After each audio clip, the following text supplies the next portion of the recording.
नहीं। लेकिन भरत जी एक ऐसे पात्र हैं जो भरतलाल जी गुणों के भंडार हैं। किसके भंडार हैं? तो गुण के भंडार है। भरत जी के जीवन चरित्र में कहीं भी लेस मात्र भी अवगुण का समावेश नहीं है। भरतलाल जी एक अपवाद है। दूसरा अपवाद जो अवगुण की भंडार, उसके अंदर गुण का कहीं लेस मात्र भी समावेश भी नहीं है। मंथरा अवगुण की खान, जिसे कि जीवन में नख से लेकर के सिर तक कहीं भी गुण का समावेश नहीं है। रामचरितमानस के दो ऐसे अनोखे पात्र मौजूद हैं। वैसे अवगुण की खान मंथरा को के ऊपर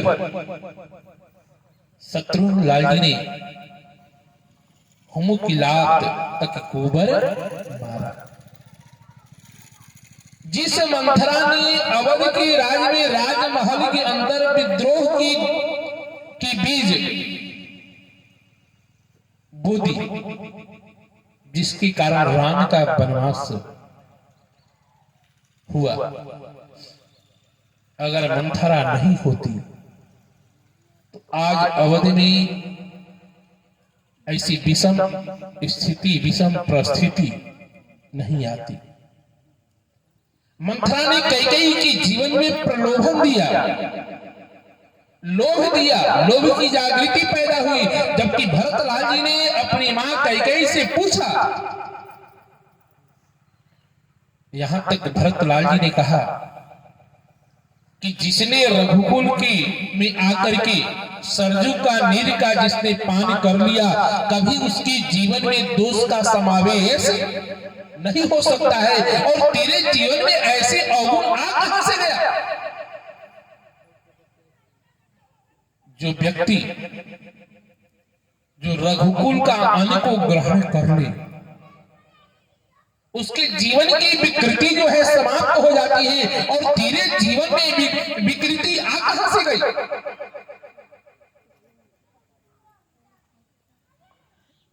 ये भरतलाल जी ने अपनी मां के विषय में कहा।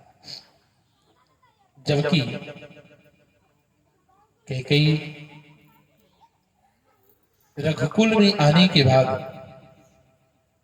कैकेयी संस्कारवान हो चुकी होती है। कैकेयी संस्कारवान हो चुकी है। लेकिन एक बात मैं कहूं,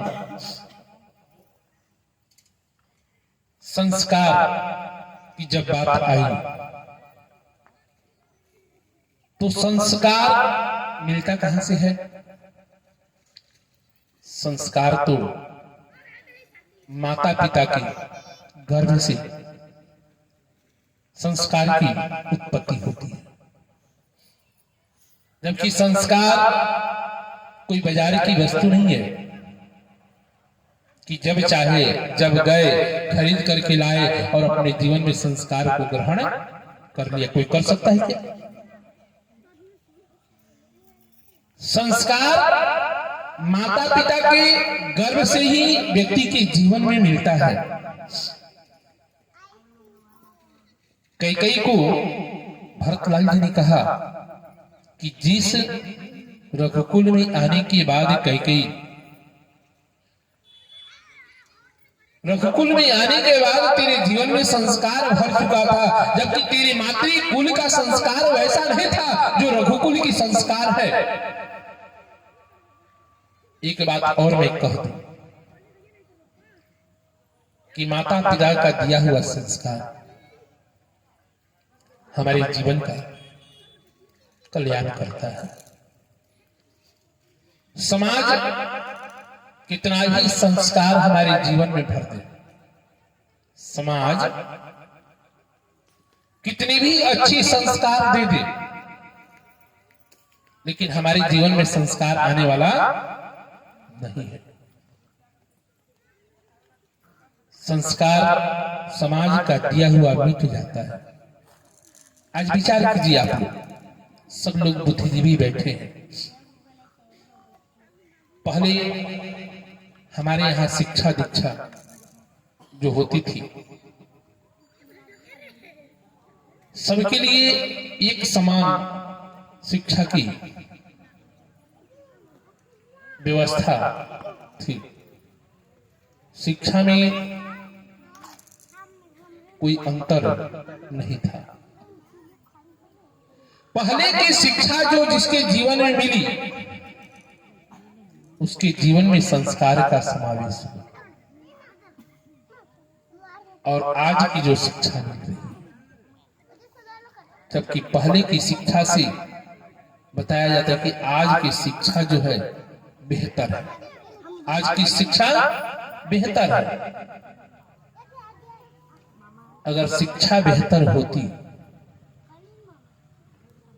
तो उस बच्चे के जीवन में, उस बच्ची के जीवन में संस्कार का समावेश होता। आज से 30 साल पहले, 40 साल पहले आप बैठ जाइए, पीछे जाकर के देखिए अपने जीवन को। पहले के माता पिता उतना पढ़े लिखे नहीं थे, थे पढ़े लिखे नहीं थे। काली अक्षर भैंस बराबर, उन्हें ये भी पता नहीं था कि क किसको कहते हैं, ख किसको कहते हैं, ग किसको कहते हैं, एबीसीडी का तो पता ही नहीं था। ये अनुभव करने वाली बात मैं बता रहा हूं। लेकिन फिर भी पहले वो पढ़े लिखे नहीं थे, लेकिन अपने बच्चों के सामने बैठते थे ना, कि नहीं बैठते थे? शाम हुआ 5 बजा कि हम कहीं भी रहे तो दरवाजा पे आ जाना है, आकर के पैर हाथ धोना है। क्या करना है? पैर हाथ धोना है। और पैर हाथ धो करके ललटेन हो या घिबरी हो या लैंप हो, उसे जलाना है और जला करके पुस्तक लेकर के बैठ जाना है। वो गार्जियन, वो माता पिता पढ़े लिखे नहीं थे, लेकिन फिर भी बैठ करके अपने बच्चों के साथ समय देते थे। भले वो गलती पढ़े या सही पढ़े, लेकिन कान में आवाज आनी चाहिए कि हाँ मेरा लड़का पढ़ रहा है। जब 8 बजेगा, 9 बजेगा, तब जाओ भोजन बना है तो खाओ। पहले की शिक्षा, बच्चे पढ़ लिख लेते थे तो माता पिता के जीवन में सुख और अमन चैन की शांति मिलती थी। अपने माता पिता का व्यक्ति ध्यान रखता था। लेकिन पहले से आज की शिक्षा बहुत बेहतर है, बहुत बेहतर है। लेकिन आज मैं पूछना चाहता हूं कि कितनी बच्चे के जीवन में संस्कार का समावेश है, कितने व्यक्ति के जीवन में संस्कार का समावेश है। हमें तो नहीं लगता है कि शाम का समय हुआ कोई पैर धो करके बिस्तर पे जाता हो। कोई बच्चा अपने माता पिता के साथ बैठा हो। ये संस्कार बच्चे में नहीं, ये हमारे अंदर कमी है। हम अपने बच्चे के पास बैठने के लिए समय नहीं देते। जब हमारे पास समय नहीं तो बच्चे के पास क्या समय है? हम कहते हैं कि हम बहुत बड़ी रुपया खर्चा कर रहे हैं हम अपने बच्चे को पढ़ाने के लिए, हम अपनी बेटी को पढ़ाने के लिए रुपया खर्चा करते हैं। तो खर्चा करने से जब संस्कार मिल जाता, जब समाज मिल जाता, तो आज के परिवेश में रुपया की कमी नहीं है। कोई ऐसा बंदा नहीं होगा, कोई ऐसा व्यक्ति नहीं होगा जिसके पॉकेट में 100 रुपया, 100, 200, 500, 1000 न हो। पहले के लोग रुपया नहीं देखते थे और पहले लोगों के पास रुपया रहता भी नहीं था, लेकिन संस्कार रहता था। जब हम अपने बच्चों के जीवन में हम समय देंगे, योगदान देंगे, तभी आपके बच्चों के जीवन का संस्कार और समावेश संस्कार आने वाला है। अन्यथा आप लाख रुपया खर्चा कर लीजिए लेकिन संस्कार आने वाला। आज पढ़े लिखे एक से एक विद्वान बैठा है व्यक्ति, लेकिन कितने लोग अपने माता पिता के पास बैठकर की सेवा कर रहे हैं। कितने लोग जो पढ़े लिखे लोग हैं वो पढ़ लिख करके अपने परिवार बाल बच्चे के साथ दूर है, लेकिन अपने बच्चे के साथ भी समय देने की फुर्सत नहीं है, अपने परिवार के पास भी समय देने की फुर्सत नहीं है। जब अंतिम समय आता है, जब रुपया पैसा कमा लिया, हमने खूब नौकरी कर ली और जब समय मेरा अस्वस्थ हो जाता है, तो अंतिम क्षण व्यक्ति के जीवन में अफसोस रहता है। क्या रहता है कि हमने धन तो बहुत कमाया, संपत्ति तो बहुत कमाया, लेकिन अब हमारे पास हमारा परिवार नहीं है, हमारे पास हमारा बच्चा नहीं है, हमारे पास हमारा नाती नहीं है, हमारे पास हमारा पोता नहीं है, हमारे पास हमारी पत्नी नहीं है। उस वक्त केवल हमारे जीवन में अफसोस हाथ लगता है। जब तक होश आया, जब हमारे जीवन में होश आया, तब तक सब कुछ मेरे हाथ से निकल गया। हमें कहने का मतलब है, कहने का प्रयोजन है कि संपत्ति को हम बहुत कमाएं, लेकिन जब तक संपत्ति के साथ अपने परिवार के बीच, अपने बच्चों के बीच अगर हम समय नहीं देंगे तो हमारे बच्चे के जीवन का संस्कार बनने वाला नहीं है। कैकेयी का संस्कार महाराज दशरथ के घर में आने के बाद कैकेयी के जीवन का संस्कार संस्कारी हो चुका था। अरे लड़का, बोलिए प्रेम से कृष्ण भगवान की, राघवेंद्र सरकार की।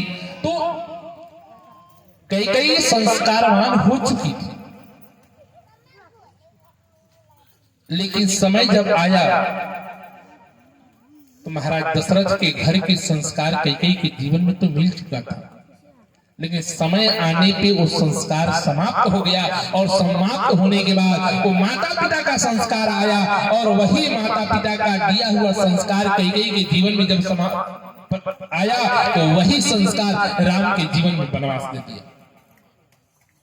वैसी कैकेयी ने अपने जीवन में प्रतिज्ञा भी कर रखी है। लोग लाखों लोगों ने समझाया कि कैकेयी तू ऐसा कदम अपने जीवन में मत उठा, अपने जीवन में मत उठा, लेकिन कैकेयी मानी।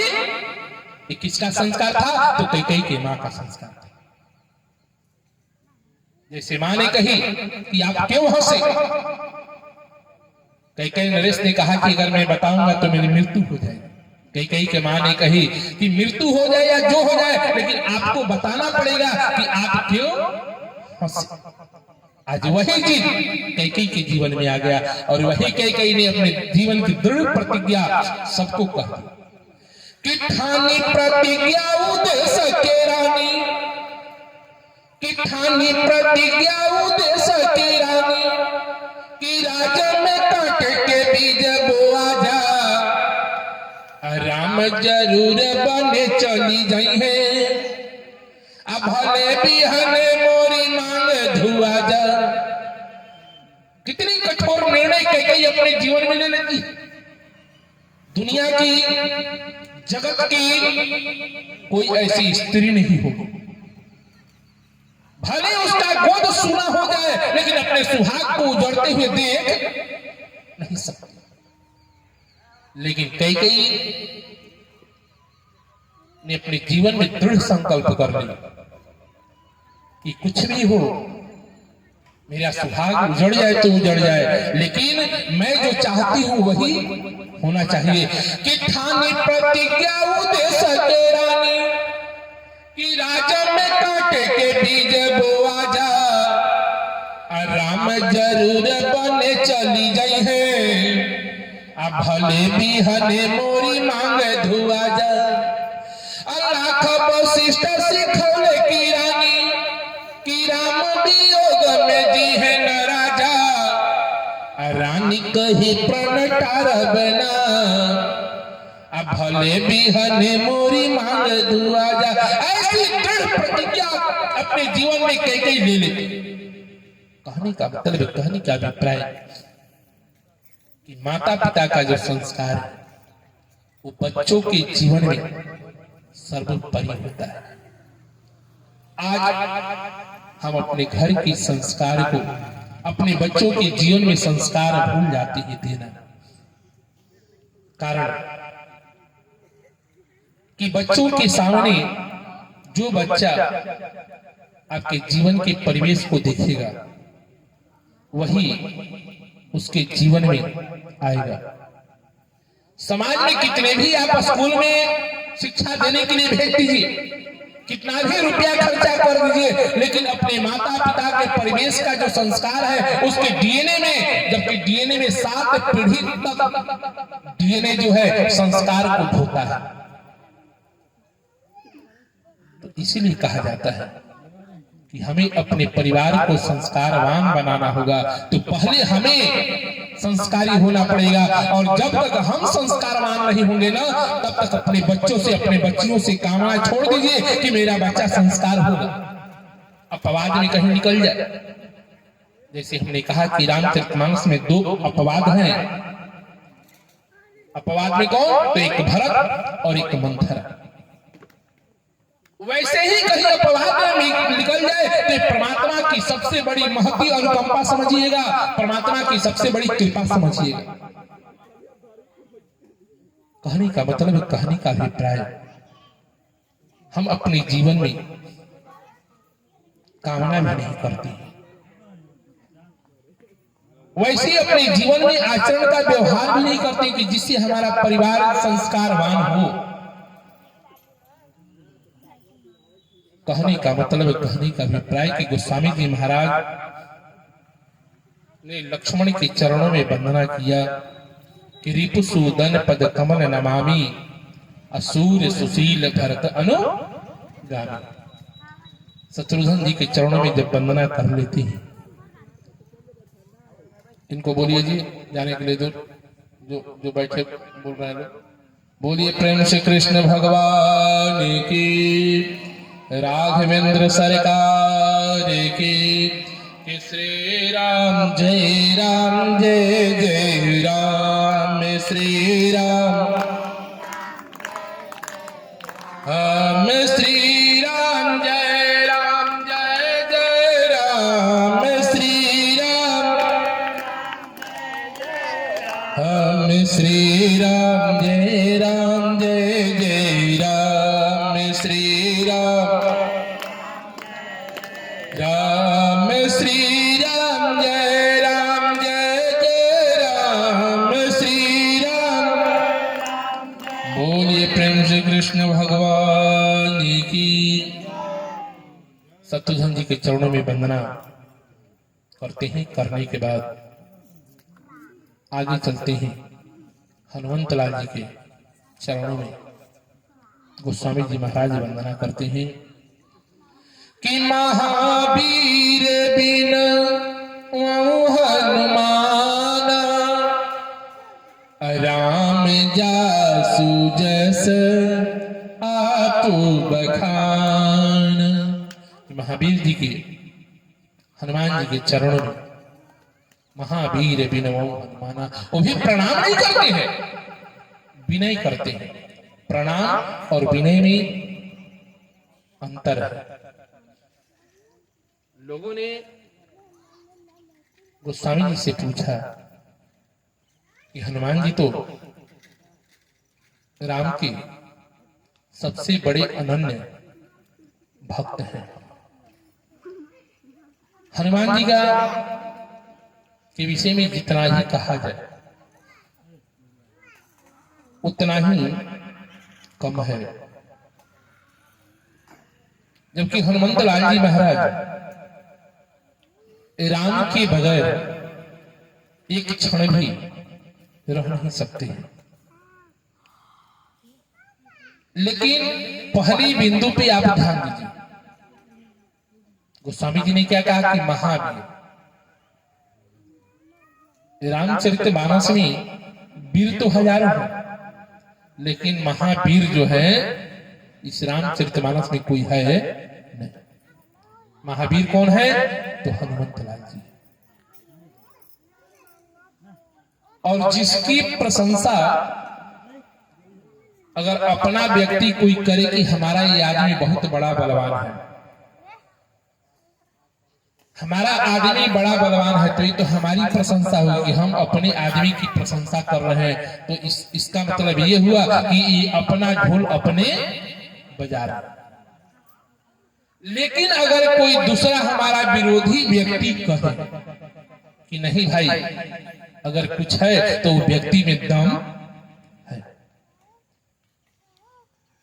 जब विरोधी कहे तो इसका मतलब कि जरूर उसके अंदर इतनी समर्थवान है। जब अंगद जी महाराज जब लंका में गए रावण के सामने, जबकि रावण ने सोचा कि हम अपनी प्रभुता संप्रभुता का इतना बखान करो कि अंगद का मनोबल जो है वो टूट जाए, अंगद का मनोबल टूट जाए। और इस मनोबल को तोड़ने के लिए रावण ने अंगद जी से बहुत कुछ कहा कि तुम्हारे उस वनवासी के दल में कोई वीर है क्या? तुम्हारे दल में कोई वीर नहीं है, अगर कोई वीर है तो बस एक ही वीर है, महावीर है। आवा प्रथम नगर ही जाए है कपिवीर महाबलशीला। किसने कहा? रावण ने कहा कि अगर तुम्हारे दल में कोई वीर है ना तो जो पहले आया था, जो आवा प्रथम नगर ही जा रहा कि जो पहली बार जो आया था बंदर ना, वही सबसे बड़ा बलवान है तुम्हारे दल में, उसके सिवा तेरे दल में कोई महावीर नहीं है। कारण कि रावण हनुमान जी के बल और पराक्रम को देख चुका था। जब हनुमंत लाल जी महाराज जब लंका में गए, जब लंका में गए तो जबकि लंका जाने की समर्थाएं सबके अंदर नहीं था, जब सीता अन्वेषण में सब लोग चले तो जब समुद्र पार करने की जब बारी आई तो सब लोगों ने कहा कि समुद्र को पार करना तो बड़ा कठिन लग रहा है, लेकिन पार करना जरूरी है। किसी ने कहा कि मैं एक योजन जाऊंगा, किसी ने कहा 2 योजन जाऊंगा, किसी ने कहा कि मैं आधा समुद्र पार कर जाऊंगा, किसी ने कहा कि मैं तो जा तो सकता हूं लेकिन लौट करके आ नहीं सकता हूं। तो भाई जो जाएगा उसे लौटना भी जरूरी है। जामवंत जी ने देखा कि सब लोग तो अपनी अपनी पराक्रम की बखान कर रहे हैं, लेकिन एक जो है वो एकांत में बैठा अपने आप में मस्त है। वो कोई और नहीं, हनुमान जी थे। और हनुमान जी बैठ करके भगवान के नाम की जप कर रहे थे, भजन कर रहे थे। जामवंत जी ने हनुमंत लाल जी को जागृत किया। हनुमान जी ने कहा कि मेरे जीवन में जो काम है वो मैं कर रहा हूं, मुझे तो केवल भगवान का भजन करना है, भगवान के भजन के सिवा मेरे जीवन में कोई काम दूसरा नहीं।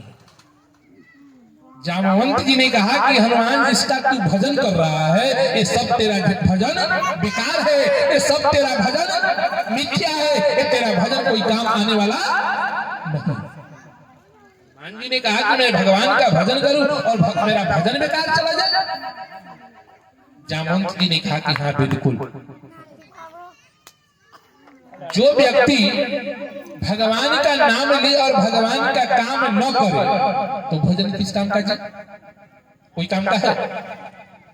हम लाख भगवान का भजन करें और भगवान का कोई काम ही न करे तो भजन किसी काम का आने वाला जामवंत जी ने कहा कि हनुमान तेरी ये भजन सब बेकार है, कारण कि तू राम कार्य करने के लिए आया है, राम का भजन करने के लिए तू नहीं आया है।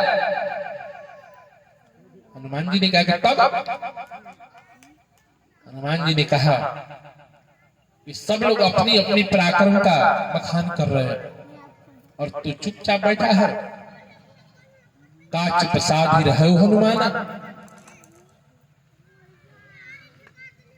सब लोगों ने अपने जीवन की कीर्ति का बखान किया और तेरे जैसा वीर महावीर बैठा रहे और चुपचाप बैठा रहे, ये शोभा नहीं देता है। जामवंत जी ने कहा कि अगर मेरी जवानी रहती तो आज मैं तुझे कहने की जरूरत हमें नहीं पड़ती। कोई अपनी प्रशंसा करता है तो कोई बात बात में पूछ देता है कि आपने क्या किया है, थोड़ा सुनाइए तो। हनुमान जी ने पूछ दिया कि आप बड़ी जवानी का अपनी बखान कर रहे हैं, आपने अपनी जवानी में क्या किया। जामवंत जी ने कहा कि मैंने जो किया, हनुमान सभी के अंदर सामर्थ्य नहीं है कि वो कार्य कर पाता। आज मेरी जवानी होती ना तो हनुमान आज मुझे तुझे कहने की जरूरत नहीं पड़ती, मैं अभी जाता और अभी लंका से समुद्र पार करके लंका से वापस पुनः लौट करके आ जाता। लेकिन मेरा उम्र जो है, मेरे रास्ते में उम्र जो है वो बाधक बन रही है। मैं जानता हूं कि तू अभी बैठा है तो तेरे अंदर करने की समर्था है। हनुमान जी ने कहा कि पहले आप बताइए। जामवंत जी ने कहा कि वो दिन याद करो कि बलि बाधक उर बाढ़ेउ। जब वामन भगवान राजा बलि के यहाँ गए थे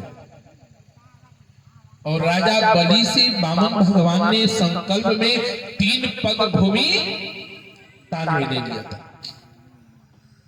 और उस वक्त वामन भगवान ने अपना विकराल रूप धारण किया और धारण करके 3 पग में राजा बलि का पूरा साम्राज्य नाप रहे थे ना, तो उस क्षण में होते ना क्षण में कि बलि बाधक उर बाढ़ेउ असोपुर बरनी न जाई आउ भय धरी महदीन सात प्रदक्षिण धाई। कि उतने क्षण में हमने वामन भगवान के साथ प्रदक्षिणा लगा दी। विचार जामवंत जी ने कहा हनुमान अगर मेरी जवानी होती तो तुझे कहने की जरूरत नहीं पड़ती।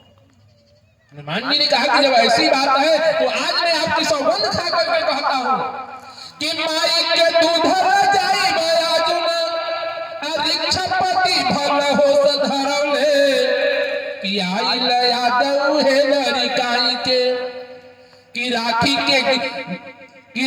के गीत गोद पढ़ले।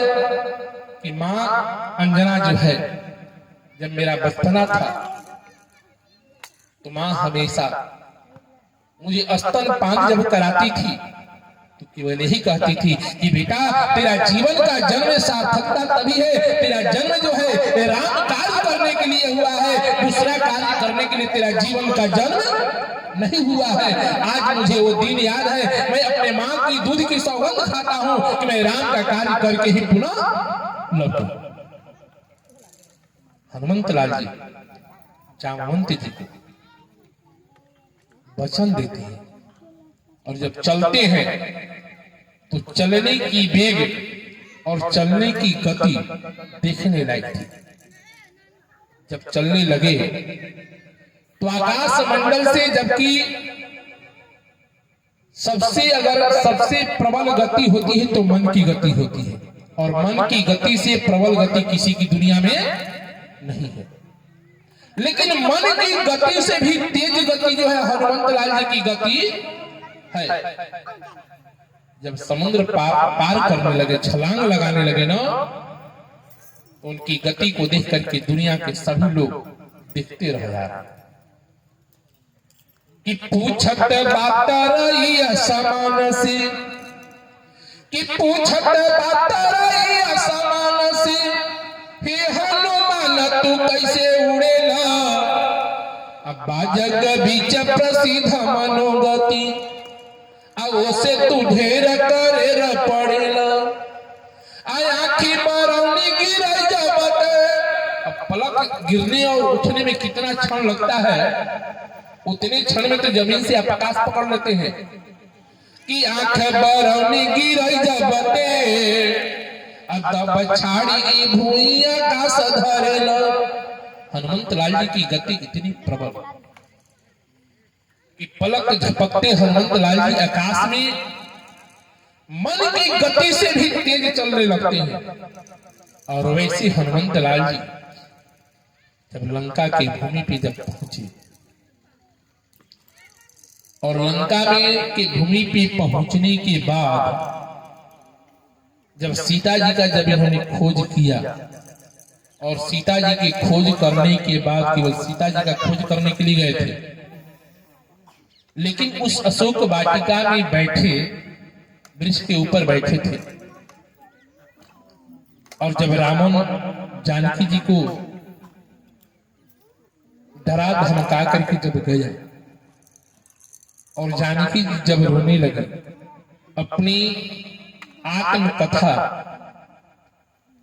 त्रिजटा से कहने लगी कि अब मुझे अपने जीवन के जीने की इच्छा नहीं है।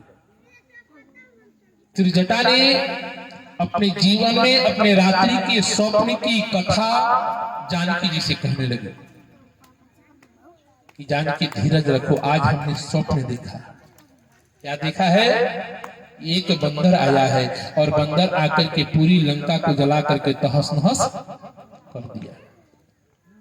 जबकि हनुमंत लाल जी सीता की खोज करने के लिए गए थे।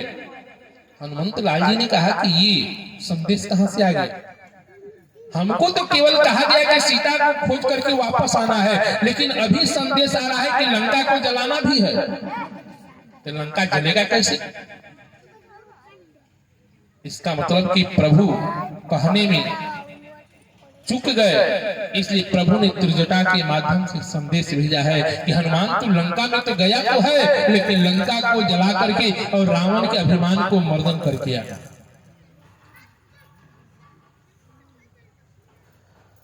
इसलिए कि स्वप्न में त्रिजटा ने जानकी जी से कही कि रावण को मैंने देखा कि भद्र हुए, काला मुख पे काला कालिख लपेटे हुए गधे पे चढ़ करके रावण को पूरी लंका की गली गली घुमाई जा रही। इसका मतलब है कि अहंकार को नष्ट करके तब आना। हनुमंत लाल जी ने विचार किया कि जब प्रभु की ये आदेश है तो इस आदेश को पालन करना जरूरी है। जब रावण ने हनुमंत लाल जी की इतनी अद्भुत पराक्रम देखी, इसलिए कि अक्षय कुमार कुमारी संहारा, अक्षय कुमार जैसे पुत्र को हनुमान जी ने मार दिया।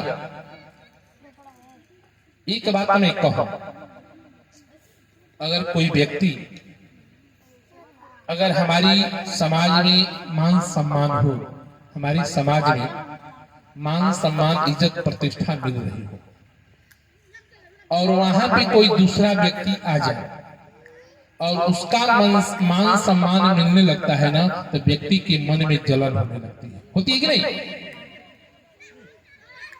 रावण ने देखा कि हमारी लंका में हनुमान आ गया और हनुमान की शौर्य और पराक्रम को हमारे सैनिक जो है गुणगान कर रहे हैं, हमारे सैनिक गुणगान कर रहे हैं। रावण ने देखा कि हमारे सामने हनुमान की पूछ हो रही है। अब रावण को सबसे बड़ा हनुमान जी से द्वेष होने लगा, हनुमान जी से द्वेष होने लगा। बोलिए प्रेम से कृष्ण भगवान की, राघवेंद्र सरकार की, कि श्री राम जय जय राम, श्री राम राम श्री राम जय जय राम, श्री राम। मैं तो गाँव बजा के ढोल गिरिधर मेरा है, मैं तो गाँव बजा के, मैं तो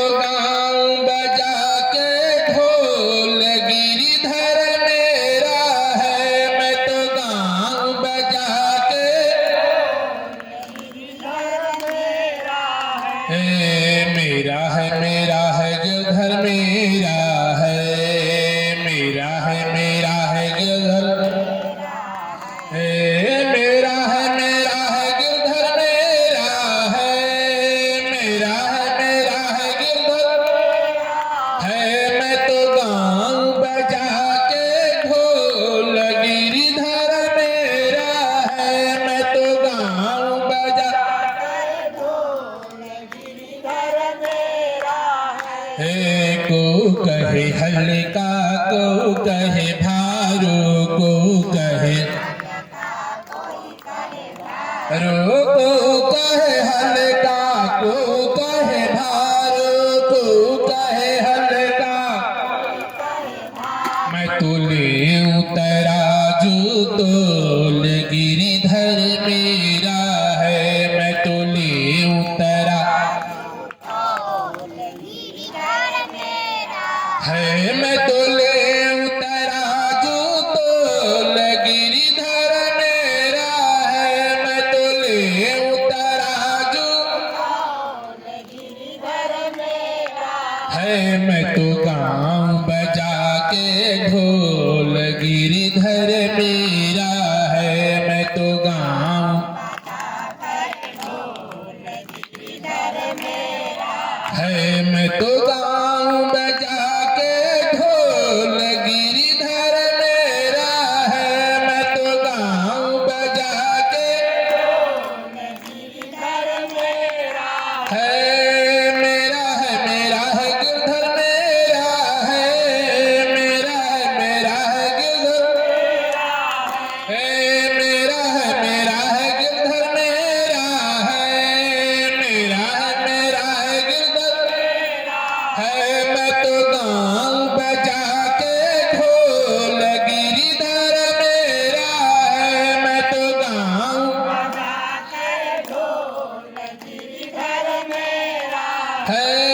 को कहे घर में, को कहे बन में, को कहे घर में, को कहे घर में, को कहे बन में, को कहे घर में, को कहे घर में, को कहे बन में, को कहे ओ तो राधा कायन मोल गिरधर मेरा है, ओ तो राधा कायन मोल है।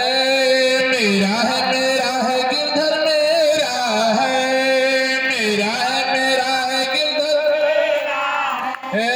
मेरा है गिरधर मेरा है, मेरा है गिरधर है। मैं तो गाऊं बजा के ढोल गिरधर मेरा है, मैं तो गाऊं बजा के है।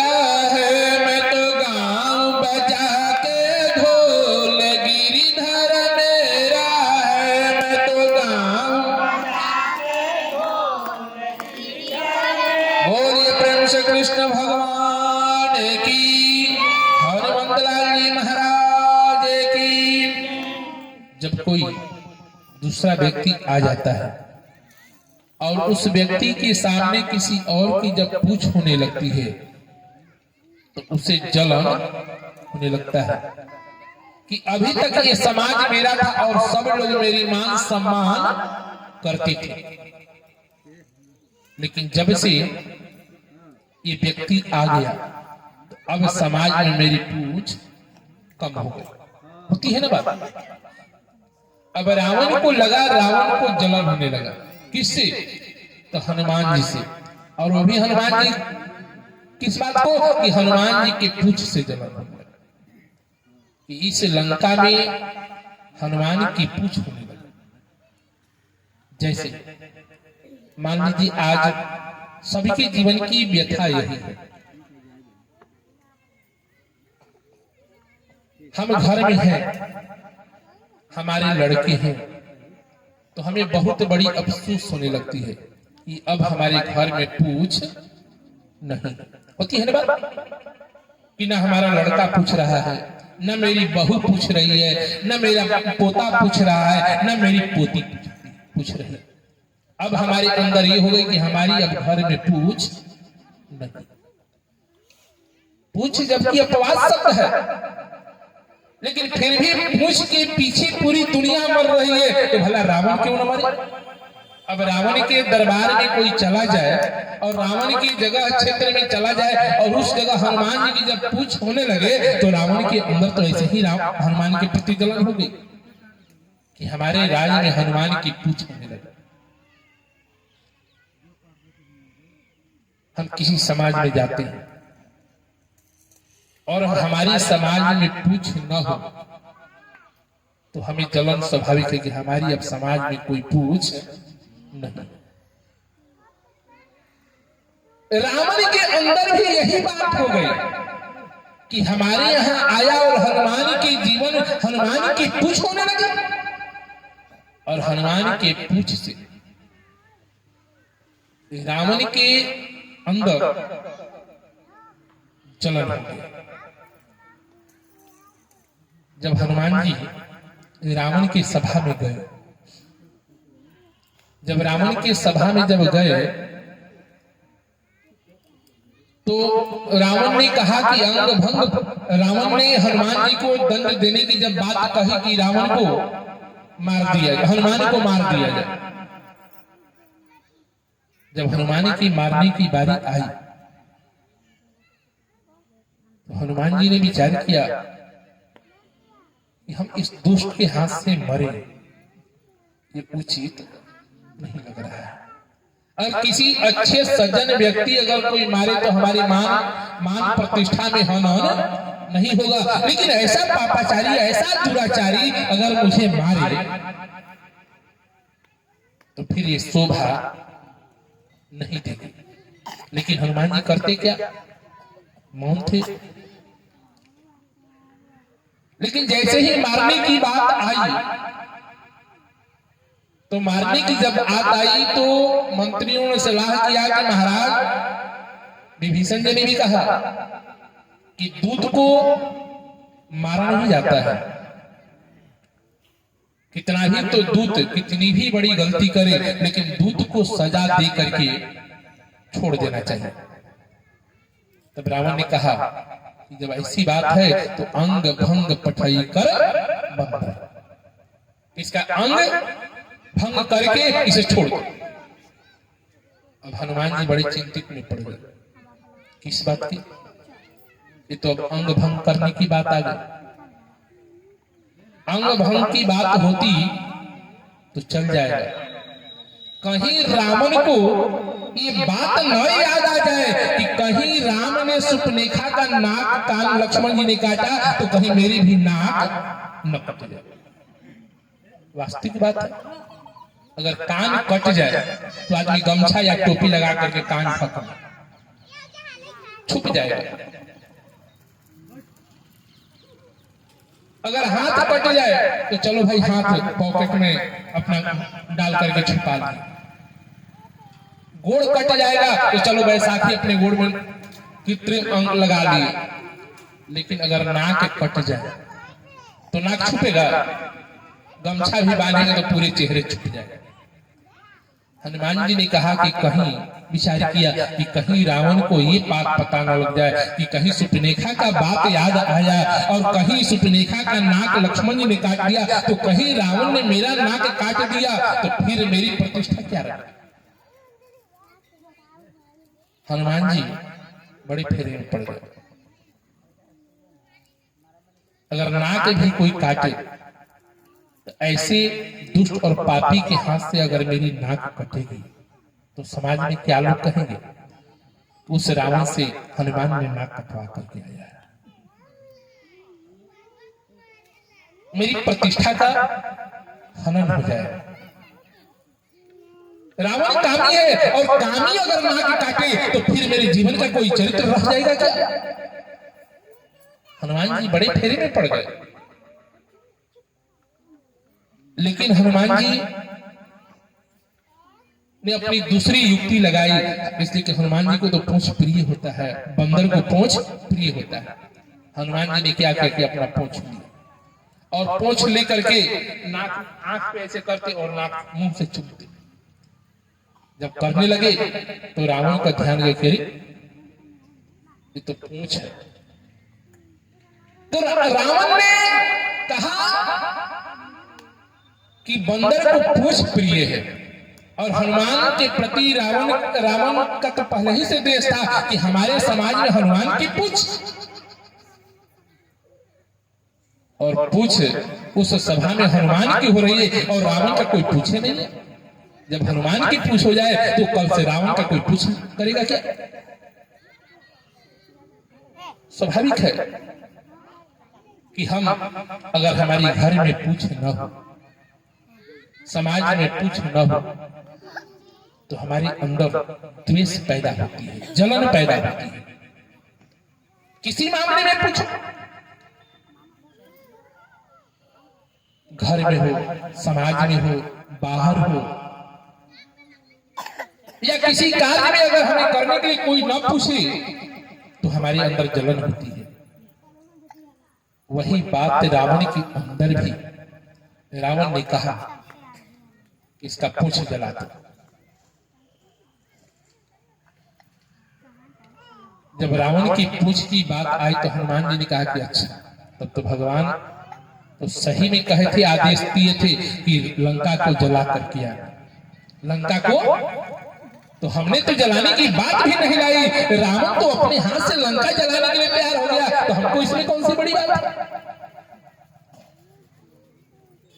लोग कहते हैं कि पूरी लंका जल गई ना, विभीषण जी का घर नहीं जला। क्यों नहीं जला? रहा नगर घृत बासन तेला, किसी के घर में न घृत तेल बासन कुछ नहीं रहा, तेल घी सब समाप्त, कपड़ा तक नहीं बचा। हनुमान के पूंछ को जलाने के लिए सब लोग अपने घर से कपड़ा, तेल, घी सब ला करके लगाने लगे। हनुमान जी ने सोचा कि जब सब लोग अपने घर से दान कर रहे हैं तो जो दान करता है उसके घर प्रसाद पहुंचाना चाहिए कि नहीं पहुंचाना चाहिए? मान लीजिए कि जो दान देता है जग उपनेत में, तो उसके यहाँ प्रसाद मिलना चाहिए। हनुमान जी ने कहा कि लंका के हर घर से दान मिला है, कोई घी दिया है, कोई तेल दिया है, कोई कपड़ा दिया है, कोई कुछ दिया है। तो जब सब लोगों ने दिया है तो सबके घर में प्रसाद हमारा पहुंचाना कर्तव्य है। अगर नहीं पहुंचाएंगे ना तो हमारे जीवन में कलंक लग जाएगा। विभीषण जी के घर से कुछ दान नहीं मिला तो कहा कि जब विभीषण जी दान देवे नहीं तो कहा लगे प्रसाद देंगे? हनुमान जी का तो निर्णय तो उचित था कि जब सबने हमको दान दिया और हमने सबका दान लिया और विभीषण ने हमको 1 रुपया दान नहीं दिया, तो अब विभीषण के ऊपर काहे लगे कृपा करेंगे? विभीषण के ऊपर कृपा करने की जरूरत नहीं। हनुमंत लाल जी ने सबके घर अपनी पूंछ से अग्नि को पहुंचाया, उलट पलट लंका कर। कहने का मतलब है, कहने का प्रयोजन कि रावण हनुमान जी को ही बड़ा बलवान मानता था। जब हनुमान को बलवान कह रहा है तो भला और किसी के बारे में कोई कहे या न कहे, जब प्रतिद्वंदी ही हनुमान को महावीर कहने के लिए तैयार है तो दुनिया के तो लोग ऐसे ही महावीर कह देंगे।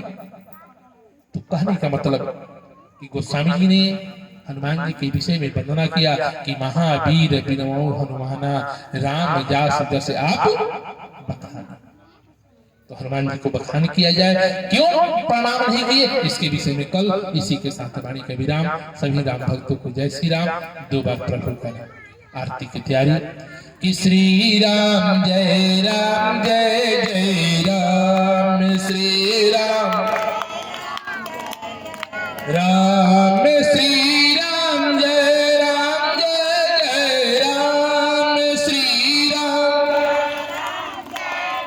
राम का नाम लेकर जो मर जाएंगे, राम का नाम लेकर,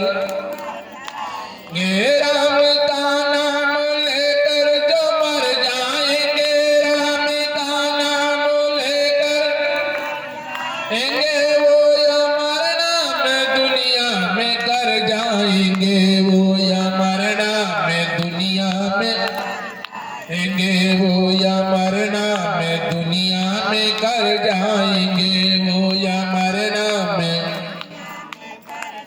जाएंगे राम का नाम लेकर जो मर जाएंगे, राम का नाम लेकर जाएंगे, वो या मरना में दुनिया में कर जाएंगे, वो या मरना में दुनिया में ये टूट जाए न माला कहीं प्रेम की, टूट जाए न माला की, टूट जाए